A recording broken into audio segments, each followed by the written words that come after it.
em Cristo, hoje vamos refletir sobre o tema A graça de Deus a Jonas e aos ninivitas.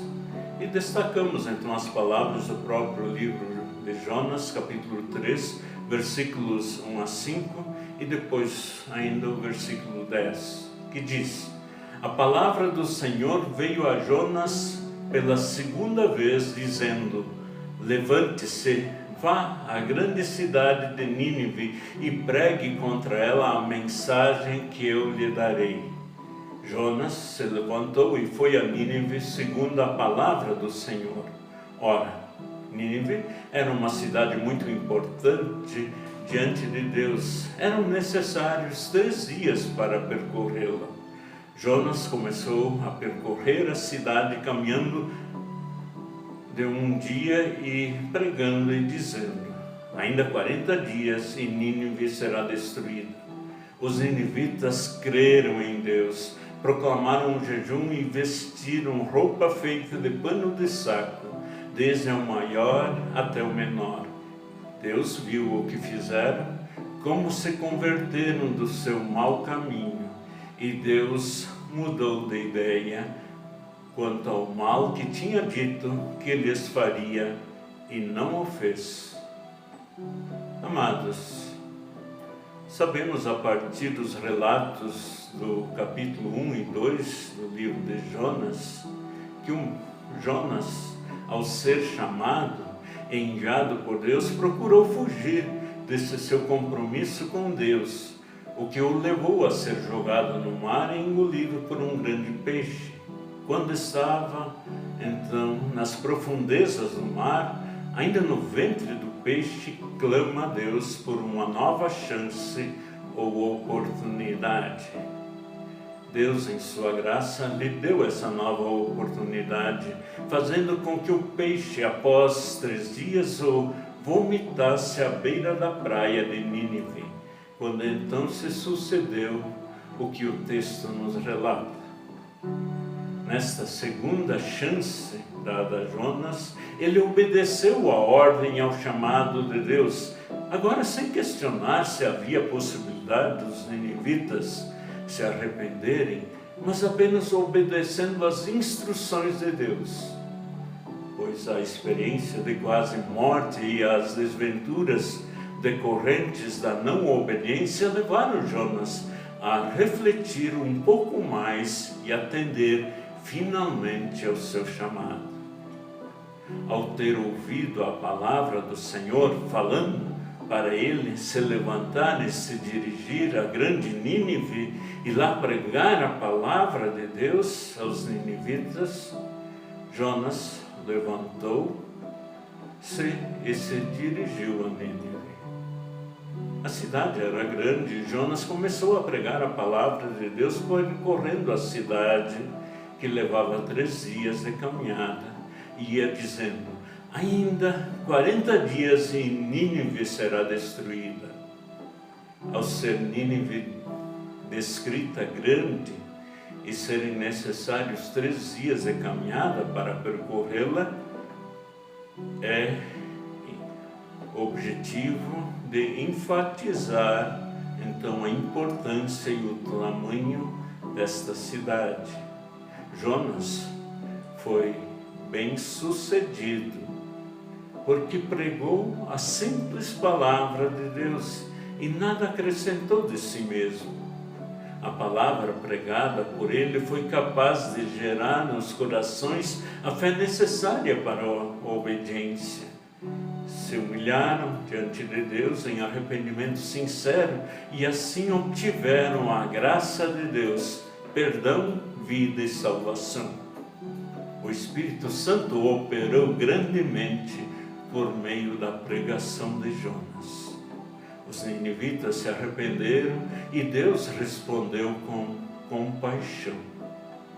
A pregação de Jonas levou-os ao arrependimento devido à misericórdia de Deus em relação a Nínive, que já está bem manifesta desde o enviar a Jonas e insistir com Jonas para pregar arrependimento em seu nome. o versículo 10 encerra o presente capítulo falando que Deus viu tudo o que fizeram e como se converteram do seu mau caminho. E Deus se arrependeu do mal que tinha anunciado que lhes faria e não o fez. Assim como em muitas predições que não são promessas específicas da aliança de Deus com o seu povo, mas são da parte do juízo de Deus contra o pecado, a advertência profética, a exemplo do versículo 4, é uma ameaça, não uma condenação absoluta. A predição ameaçava julgamento imediato, caso a cidade não se arrependesse. Os ninivitas cumpriram essa condição, se converteram do seu mau caminho. E a resposta divina foi anular o julgamento à luz do arrependimento genuíno deles. Deus, que é soberano sobre todas as coisas, como também sobre as suas decisões, Ele é livre para dar a sua própria resposta, dependendo da resposta humana, com relação à sua palavra e santa vontade. Diz o Senhor em Jeremias 18, 7 a 10. No momento em que eu falar a respeito de uma nação ou de um reino para arrancar, derrubar e destruir, se essa nação se converter da maldade contra a qual eu falei, também eu mudarei de ideia a respeito do mal que pensava fazer-lhe. E no momento em que eu falar a respeito de uma nação ou de um reino para o edificar e plantar, se ele fizer o que é mal aos meus olhos e não obedecer à minha voz, então eu mudarei de ideia quanto ao bem que havia prometido fazer. Assim, amados, Deus algumas vezes anula uma predição, outras vezes Ele adia, ou pode diminuir ou até aumentar o grau do castigo que Ele havia determinado. Assim, portanto, Deus demonstrou o seu grande amor e misericórdia que tem para conosco desde quando enviou-nos o seu Filho Jesus Cristo para pagar a culpa de nossos pecados, morrer por nós e ressuscitar.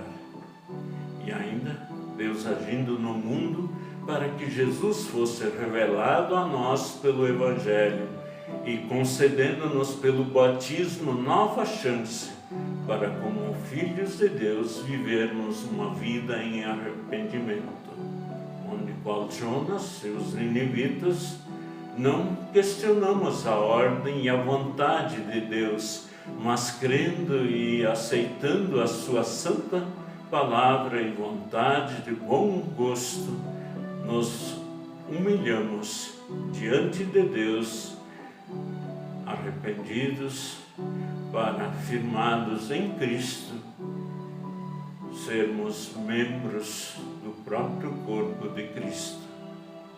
Essa comunhão é vivida de forma tão especial na Santa Ceia, instituída por Jesus, onde somos alimentados com o seu corpo e sangue, recebendo, então, para também poder compartilhar perdão, vida e salvação. Assim, o quão importante é nós nos colocar sempre diante de Deus em busca do perdão de todos os nossos pecados. Vamos cantar.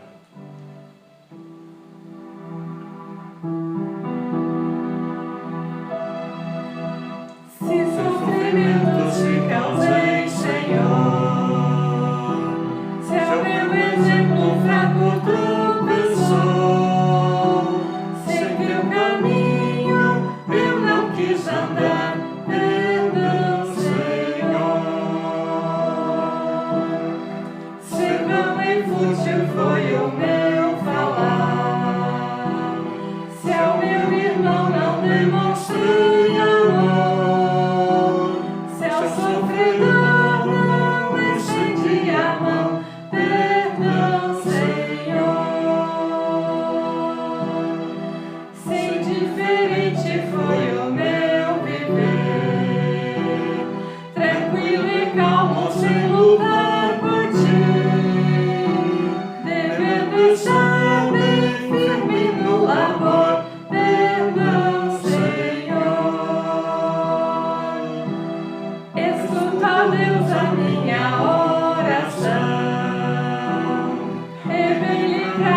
a minha vida entregue a ti. Amém, Senhor. Amém, Senhor.